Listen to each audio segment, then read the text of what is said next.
Well, joining us for more on the impact of the escalation of EU sanctions, we are joined by Kent Morris. He's the executive chair of the Global Energy Symposium. Thanks for joining us, Kent.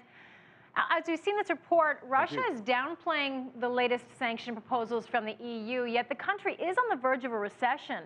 Will these new proposals bring Russia's economy to its knees? What do you think? Well, I think people generally have an overemphasis on what economic sanctions can do short term. Economic sanctions haven't collapsed any economy in recent memory, but these do have the potential for significantly weakening Russia's trade resolve exactly at a time when they're becoming somewhat desperate about their overall trading situation. Of the areas of sanctions that the EU is currently considering, clearly those sanctions against allowing European purchases of Russian bank notes and bonds is clearly the most serious. But the potential repercussions on the energy sector are as bad in their own right, and that may be the longer term weaker link that Moscow is worried about. Kent, so you're referring to basically exporting the technology for drilling in shale, those kinds of things. Why would that potentially be a bigger penalty for Russia long term?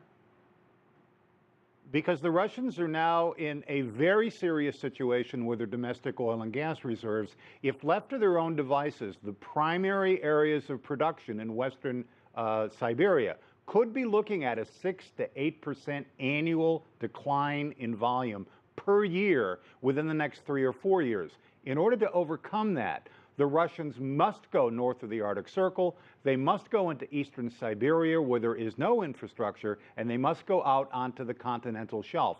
For that, they need two things. Number one, they need a considerable amount of investment capital they don't have. And number two, they need access to technology that is only available in the West. Okay, Kent, well, you did mention the financial impact if we do see that they cannot buy the debt of bonds from the Russian banks. Now, Reuters is reporting that banks could be targeted. Currently, they raise half of their capital needs in EU markets last year. So the question is, where will these banks go if they can't rely on the EU for capital?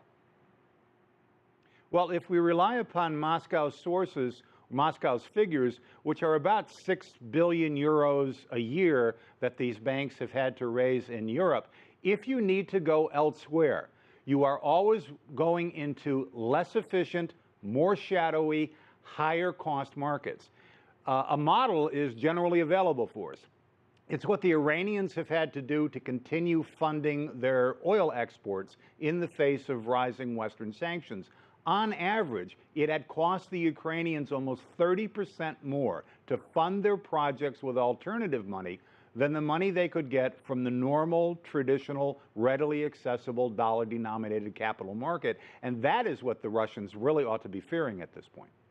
Okay, and at the same time, though, the EU could suffer as well from these sanctions. Germany, most notably, it is Moscow's biggest trading partner. It certainly stands to lose the most among EU nations. Which sectors in Germany would be most impacted if trade between Russia and Germany were to slow? Well, we have a number of dimensions going on in Germany that are not particularly favorable at the moment. We've had a number of reports that have come out that indicate the industrial productivity in Germany is beginning to wane. The competitiveness of German exports are now becoming an issue. Basic to all of this, of course, is access to affordable energy. And that is one of the first things that will be on the table as likely to be at issue or to be a target if sanctions are renewed or introduced against Moscow anywhere close to what the EU is currently considering. The other matter that has to be recalled about Germany is they're already phasing out nuclear production, bringing in costly alternative energies, and that's not going as well as Berlin had anticipated. Germany, for example, is in the paradoxical situation of trying to improve its environmental position while at the same time importing more American coal than they ever have. The last thing that German industry needs at the moment is a cut of Russian gas. Okay, Kent, very interesting stuff. Thank you so much. Unfortunately, we've run out of time, but always a great interview with you. That was Kent Morris, the executive chair of the Global Energy Symposium, joining us from Pittsburgh.